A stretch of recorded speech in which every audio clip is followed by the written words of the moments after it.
Market का पंचनामा में आप सभी का स्वागत है। मैं हूं वरुण दुबे और मेरे साथ है आशीष वर्मा। और लगातार आज चौथा दिन था जब बाजार में तेजी देखने मिली। नो डाउट दिन भर उतार चढ़ाव रहा।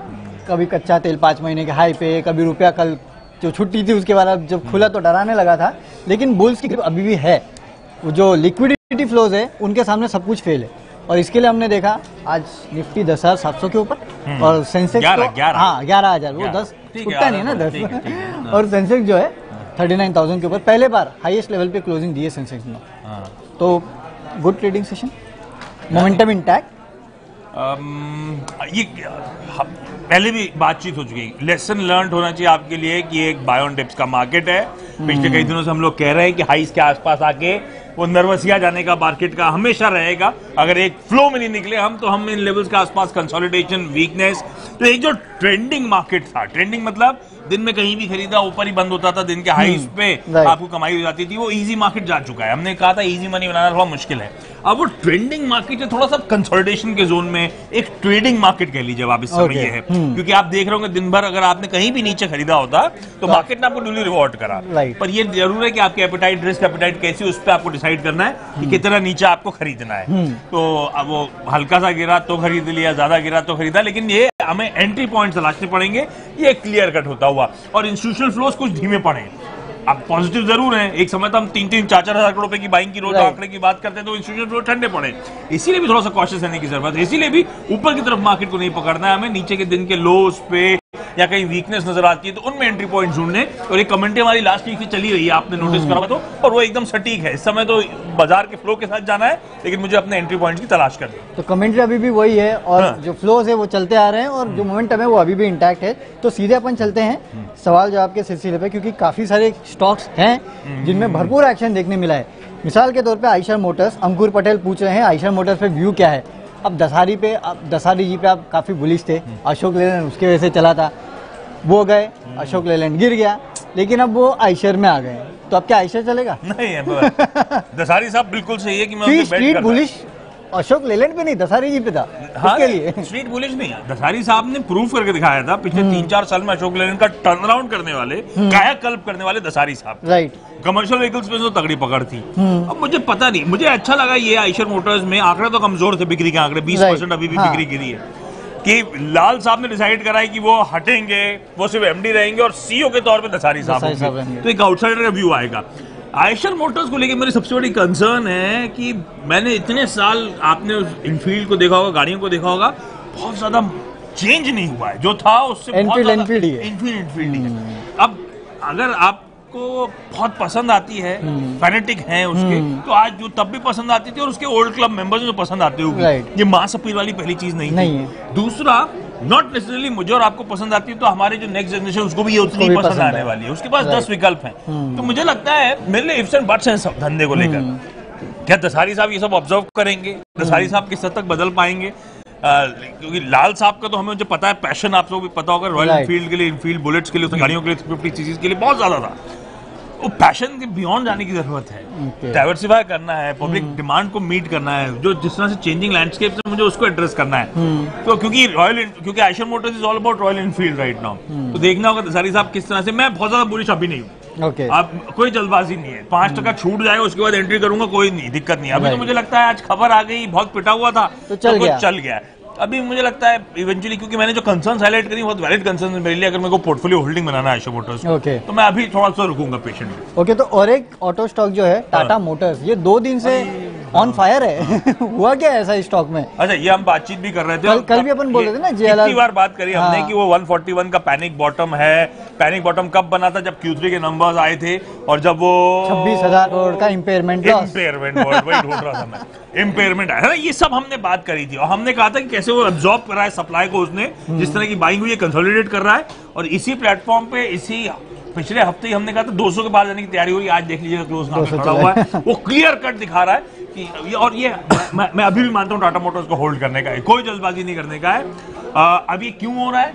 बहुत बीटन डाउन था, एक लेग ऑफ बाइंग आई, दूसरी लेग ऑफ बाइंग का वेट था कंसोलिडेशन के बाद जो 10-15 रुपए के रेंज में कंसोलिडेट कर रहा था। बहुत ऑब्वियस था कि स्टॉक तैयारी कर रहा है अगले मूव के लिए। अब अगले मूव का कोई भी बहाना ले लीजिए आप, या तो किसी ने अप्रैल फूल बना दिया तो प्रैंक डाल के कि वो कोई खरीद रहा है, अब कोई कह रहा है कि वो टर्न अराउंड के बहुत विजिबल सिग्नल शायद Q4 में देखने को मिलेंगे, कोई कह रहा है चाइना के जो आंकड़े सही हुए हैं ना तो हो सकता है हालात सुधरते हुए नजर आए। सबके अपने इफ्स एंड बट्स हैं जो भी है, लेकिन JLR फोकस में है। पर basically second round of buying दिखा दी स्क्रीन की लौटेगी और वही हो रहा है। तो कोई दिग्गज बाजार के स्टॉक को एग्रेसिवली एक्यूमुलेट कर रहे हैं पिछले 2 दिनों से, और इसलिए आप देख रहे हैं, और ये अच्छी बात है। इससे हम और आप छोटे छोटे हैं, कई लोग एग्जिट करना चाहते हैं, वीकर हैंड्स हैं, वो सब एब्जॉर्ब होता जा रहा है। स्ट्रॉन्ग हैंड्स आएंगे, फिर नेक्स्ट लेवल टाटा मोटर्स को अभी मुझे लगता है रखना चाहिए। ये स्टॉक अब थोड़ा सा रोज मॉनिटर करनी चाहिए, थोड़ा सा रुक जाए तो मुझे लगता है इवेंचुअली अच्छे रिटर्न देना चाहिए यहाँ से। चलिए, तो यहाँ से भी रखे टाटा मोटर्स को। अब एक टाटा ग्रुप कंपनी से दूसरे टाटा ग्रुप कंपनी पे जाते हैं, TCS।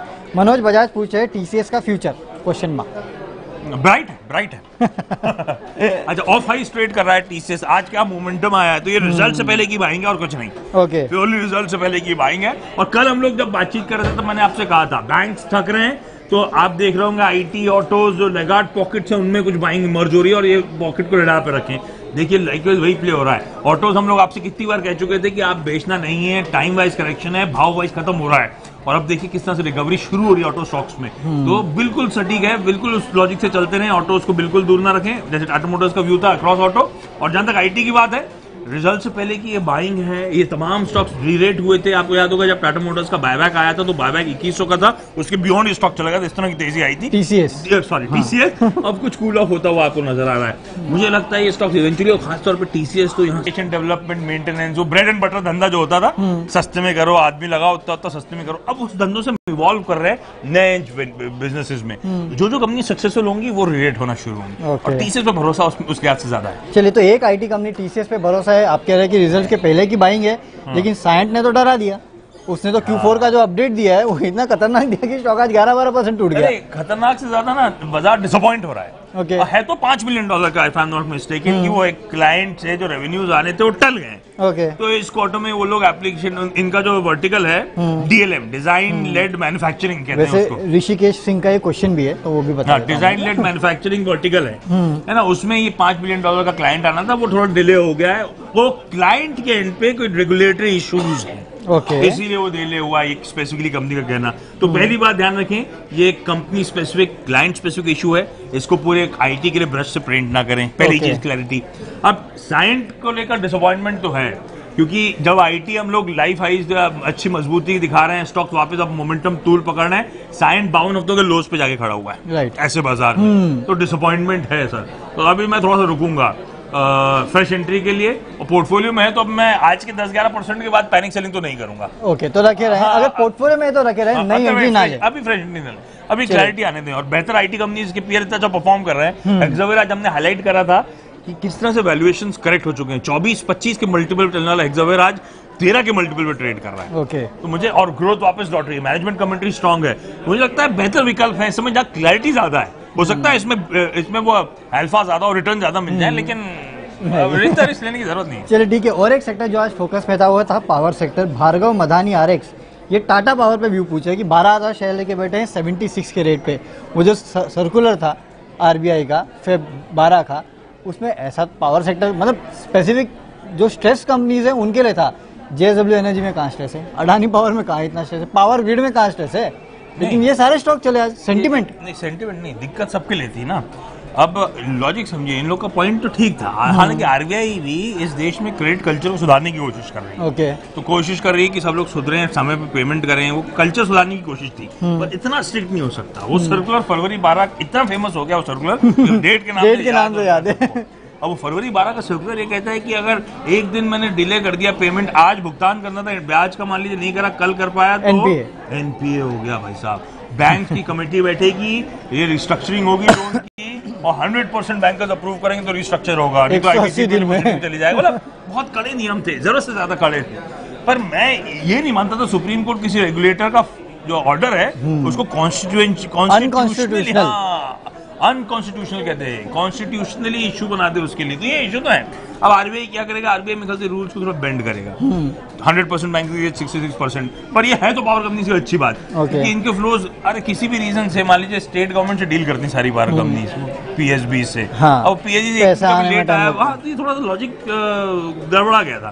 ठीक है, स्ट्रिक्ट नियम थे, लेकिन नियम आरबीआई की कोशिश सही थी, थोड़े नियम कड़े हो गए। तो हाँ, तो इन सब कंपनी के पॉजिटिव तो जरूर है सर, इसमें कोई शक नहीं है, पर पावर एज प्लीज लंबे से डिसअपॉइंट कर रही है। पर जिस तरह से एनटीपीसी में मूवमेंट आया है, आपने पिछले कुछ दिनों का चार्ट लगाओ, गजब का मूव आ रहा है। और अब तो ब्रोकरेज हाउस ने पावर आज टारगेट भी बढ़ाया। असल में रिजल्ट सीजन की जो रिपोर्ट्स आई थी, किसी फॉरेन ब्रोकरेज हाउस ने स्पेसिफिकली कहा है कि एनटीपीसी के नंबर्स बहुत जबरदस्त होंगे, और उस रिपोर्ट के बाद से हमने देखा स्टॉक में लगातार एक्यूमुलेशन बन रहा है। तो पावर एजेस में इसलिए फोकस में, तो टाटा पावर है तो अभी होल्ड करूंगा जी। तमाम पॉजिटिव हम जो बात कर रहे हैं, अच्छे नंबर्स, सिलेक्टिवली कंपनीज के आने की तैयारी, ये फरवरी 12 सर्कुलर अनकॉन्स्टिट्यूशन और ये सब पॉजिटिव्स हैं, तो इसे होल्ड करने का सर। चलिए ठीक है, अगला सवाल लेते हैं। एक्चुअली इस पे कल भी पूछा था मैंने शायद, बीएल आज भी ये चला है 3.5-4% के आसपास। हेमंत वगादे पूछ रहे हैं 91 के रेट पे हैं, लॉन्ग टर्म के लिए पूछे, 1000 शेयर है, 100 के पार जा रहा है। अच्छा, ये 100 मोमेंटम स्ट्रांग है, तो मोमेंटम है तो फिर तो होल्ड करना कोई लॉजिक ही नहीं है। कई लोग मानते थे कि हर्डल था 100 का लेवल, साइकोलॉजिकली और टेक्निकली भी। अब तो उसमें ख्याल से 100 के लेवल मैंने एग्जैक्ट क्लोज नहीं देखा, लेकिन वो 100 के ऊपर आज मेरे को याद है 3 बजे के बाद स्टॉक जाता हुआ नजर आया। तो 100 के ऊपर तो लोग मान रहे हैं कि बार चला गया तो और तेजी टूल पकड़ने वाली है, तो मैं मानता हूँ बहुत स्ट्रॉन्ग मोमेंटम में बिल्कुल रखे रहे। आपकी तो बाइंग भी अच्छी है 91 के आसपास की। अगर 100 के ऊपर जा रहा है, कल सुबह अच्छा मोमेंटम आए तो 100 के जस्ट नीचे आप कहीं स्टॉप लॉस लगा लें, तो आप अपने गेन्स को प्रोटेक्ट करेंगे, मोमेंटम को राइड करेंगे। चलिए ठीक है, मोमेंटम को राइड कीजिए, बेटर होगा। केतव झटाकिया ये बजाज फाइनेंस और बजाज फिनसर्व पे पूछे, बजाज फाइनेंस 2100, बजाज फिनसर्व 5800। बजाज 3000 के ऊपर चला गया, मेरे ख्याल से आज लाइफ हाई भी बनाया बजाज फाइनेंस भी 3000 के, गजब का मूव है सर। जिस मैग्नीट्यूड से गिरी थी उससे कहीं दोगुना उससे तो उछलती नजर आ रही है, इतनी स्ट्रॉन्ग बाइंग मोमेंटम है। और इधर ना पोर्टफोलियो के स्टॉक्स ने कोई शक नहीं over the years value create करके दी है, और बीच में ये जो हमने लिक्विडिटी इश्यूज आते हुए देखे थे, उसके बाद वो सरप्राइजिंगली 3000 का माल वो 1800-1700 तक के लेवल तक गिरा था ये बजाज फाइनेंस का स्टॉक, और देखिए किस तरह से रिबाउंड करता हुआ नजर आ रहा है। बिल्कुल रखने का है। संजीव बजाज साहब ने जो 2 कंपनियां संभाली थी, दोनों निफ्टी का हिस्सा बन गई है इस तरह का मोमेंटम, और दोनों के देखिए क्या कंबाइंड मार्केट कैप पहुंच चुका है। गजब की लीडरशिप है और गजब का परफॉर्मेंस इन कंपनीज का देखने को मिल रहा है, और मार्केट ड्यूली रिवॉर्ड करता है जब बाजार प्रीमियम देता है इन स्टॉक्स को। ये दोनों पोर्टफोलियो होल्डिंग के लायक है सर, बिल्कुल रखें, कोई सोचना नहीं। तो लॉन्ग टर्म के लिए रखिए दोनों स्टॉक्स, काफी बेहतर इनके फ्यूचर प्रोस्पेक्ट्स है। अच्छा आशीष, ये आरवीएनएल के आईपीओ में अप्लाई करना चाहिए क्या? ये सुजीत सील पूछ रहे हैं, करूँ कि नहीं करूँ? मेरा भी ये सवाल है, मैं बताता हूँ। ठीक है, पढ़ के लग रहा है, प्राइस बैंड देख के लग रहा है कि थोड़ा सा जूस छोड़ा है इन्होंने ऑन द टेबल। 17 से 19 का मेरे ख्याल से प्राइस बैंड है, और 50 पैसे का हम रिटेल को डिस्काउंट मिलेगा, जो भी ऑफर प्राइस आएगी 19 पकड़ ली जाएगी, 18.5 पे हमें माल मिलेगा। अब उस लिहाज से थोड़ा जूस नजर आता है, पर क्यों आ गया मेरा यहाँ पे? क्योंकि हम लोग लास्ट टाइम बात कर रहे थे कितने सरकारी कंपनियों के ऑफलेट आईपीओ आए थे, उसमें सिर्फ 10 में से 8 लाल निशान। On an average 30% issue price के नीचे सरकारी कंपनी सारी ट्रेड कर रही है। दूसरा इशू, अब मैं कह रहा हूं यहाँ पे कि ट्रेंडिंग मार्केट से हम ट्रेडिंग मार्केट की तरफ बढ़ गए हैं, इंस्टीट्यूशनल फ्लोज थोड़े ठंडे पड़ रहे हैं। खुदा ना खास्ता जब लिस्टिंग का समय आना है और उस समय मूड थोड़ा सा बिगड़ा हो, क्योंकि हम उस टाइम पे हम पोलिंग के डेज के और पास पहुंचते हुए नजर आएंगे, तो फिर ये वो सरकारी कंपनी उतना कुशन नहीं देती मुझे। ये मेरा मतलब मुझे मेरी बात समझ रहे होंगे आप, इसीलिए मैं कह रहा हूँ कि लिस्टिंग गेन के लिहाज से तो मेरे लिए इस समय मैं कंफ्यूज्ड हूँ। मैं अवॉइड ही करूंगा इस सरकारी कंपनी को। अलबीट हो सकता है 15% 10% ऊपर खोले और उसका खामियाजा मुझे भुगतना पड़े, पर I am ready to forgo that. चलिए ठीक है, तो ना लगाए बेटर है, थोड़ा रुकिए, वेट कीजिए, मोमेंटम देखिए, उसके बाद पैसा लगाए तो अच्छा। एक आखिरी सवाल लेता हूँ, इंडियन होटल्स पे शॉर्ट टर्म व्यू पूछ रहे हैं दीपक मोहेरे। शॉर्ट टर्म व्यू क्या है? आज होटल कंपनी में अच्छी खासी तेजी थी, लेमन ट्री 8-8.5% चला है। इंडियन होटल नहीं चलता इतना, लेकिन इंडियन होटल्स अपने रीसेंट हाइज के आसपास वापस जाता है। 150 के ऊपर अगर मैं सही हूं तो इस समय कामकाज कर रहा है। होटल सेक्टर बहुत अच्छा और इंडियन होटल्स में गजब का है। अब रिटर्न के लिए आज से सबसे थका हुआ होगा, क्योंकि सबसे बड़ी प्रॉपर्टीज है इसके पास, सबसे बड़ा धंधा है होटल स्पेस में। बाकी छोटी मोटी कंपनीज रॉयल ऑर्किड ये तो बहुत गजब का मुंह दिखा देती है कभी कभी, है ना। Indian hotel slow and steady है, पर क्योंकि होटल कंपनीज का ये मैं बताऊं, एक दशक के बाद हालात सुधर रहे हैं। एक दशक क्यों कह रहा हूं? मुंबई में टेरर अटैक्स हुए थे ऑलमोस्ट 10 साल पहले, वो ताज में और ये वो है Trident ना। में। दूसरा उसी टाइम पे वो फाइनेंशियल मेल्टडाउन हुआ था, जो लिमन ब्रदर्स। Lehman Brothers crisis. ये वो समय था जब से होटल कंपनीज के हालात सुधरे नहीं। उस समय एग्रेसिव केपेक्स हो रहे थे होटल एकदम, वो जो होता है ना धंधा जब सुधरता रहता है तो सब केपेक्स करते जाते हैं, वो समय वो था जब तगड़े केपेक्स हो रहे थे। उसके बाद ओवर द ईयर्स वो केपेक्स फ्रूक्टिफाई हुआ, डिमांड सप्लाई में मिसमैच हुआ और हालात एक दशक हो गया सुधरे नहीं थे। अब जाके वो हालात अरेस्ट हो रहे हैं। ये बड़ा जैसे शुगर में हुआ है ना, वैसे ही होटल्स में हो रहा है। अब होटल में सुधरना अब तो- शुरू हुआ है। हाँ, अब वो डिमांड सप्लाई मिसमैच खत्म हो रहा है। अब कह रहे हैं सप्लाई साइड कॉन्स्ट्रेंट्स हैं, डिमांड अच्छी इंप्रूव हो रही है। ऑक्यूपेंसी रेट्स इनके 80-90% पे पहुंच गया, right? Average revenue room rate जो है, औसत रूम दरें जो हैं, ऑक्यूपेंसीज जो है वो इंप्रूव होनी है, हालात सुधरना शुरू हुए हैं। इंडियन होटल तो कह ही रहा है कि हर महीने 2020 ऑनवर्ड्स हम लोग एक मैनेजमेंट कॉन्ट्रैक्ट करेंगे। इतने बुलिश हो रहे हैं स्पेस को लेकर। और सबसे मार्की प्रॉपर्टी इस देश में कोई है ना तो इंडियन होटल्स के पास है, वो ताज ब्रांड के अंतर्गत है। मुझे लगता है रखना चाहिए सर। बहुत सालों बाद आप अगर, मेरे ख्याल से ये 50 रुपए की रेंज थी, लंबे अरसे से इसमें घूम रहा है स्टॉक, उस रेंज का अपर एंड पे आ रहा है। इवेंचुअली मेरा मानना है स्टॉक यहाँ से अच्छी तेजी ये दिखाना शॉर्ट टर्म के लिए व्यू पूछते हैं, तो क्या ट्रेडिंग के लिए सही होगा ये काउंटर? ट्रेडिंग का मुझे आइडिया नहीं है। होटल स्टॉक ऐसा चलते नहीं है, ट्रेडिंग वाला मूड होता नहीं है। होगा तो ये वनडे वंडर नहीं, होगा। अब इंडियन होटल किसी ने मैंने चल गया कहा था ये मूवमेंट ज्यादा देता नहीं है। रॉयल ऑर्किड ये सब खबरों के चलते चल जाए, इंडियन होटल अपना थका जाएगा। ओके, लेकिन लॉन्ग टर्म में कमा के देगा स्लो एंड स्टेडी। मेरा मानना है बहुत ज्यादा लॉन्ग टर्म की वेट नहीं करने की जरूरत है। अभी स्ट्रीट क्या है, फ्रंट लाइंस बहुत फोकस कर रही है। हाँ। वंस वो ड्राई डाउन होंगे ना तो ये आप सेकंड रंग कंपनीज, ये सब, ये फर्टिलाइजर होता है, ये होटल होता शुगर है। शुगर है, ये अभी भूले हुए हैं। आप बात करते हैं, देखते हैं जूता कोई बात चप्पल कर रहा है, इस समय। होजरी स्टॉक्स है, कोई ये बात सब नहीं एक साथ कर रहा है। चलना इस शुरू समय- इस होंगे। समय हम बैंक्स की बात कर रहे हैं, आईटी की बात कर रहे हैं, इस समय ये बात ऑटो तो की सही बात है। कर रहे हैं। तो ये अभी थोड़ा सा, इसीलिए अभी थोड़े थमे हुए हैं सर। तो सेकंड रंग की जब बारी आएगी ना, मुझे लगता है आउट परफॉर्मेंस आएगा। और तभी आप अपना मुनाफा जो है वो बुक कर लीजिए। अगर लॉन्ग टर्म के लिए रखना चाहते हैं, थोड़ा लंबे समय के लिए, तो स्टॉक अच्छा है, फंडामेंटल्स अच्छे हैं। अपने वैसे रखना चाहिए। चलिए ठीक है, तो इंडियन होटल्स रखे रहे हैं। चलिए अब इसी नोट पे आप विदा लेते हैं अपने दर्शकों से। कल आपके साथ फिर इसी प्लेटफॉर्म पे जुड़ेंगे आपके सवालों का जवाब देने के लिए। तब तक के लिए सी यू, बाय बाय, नमस्कार।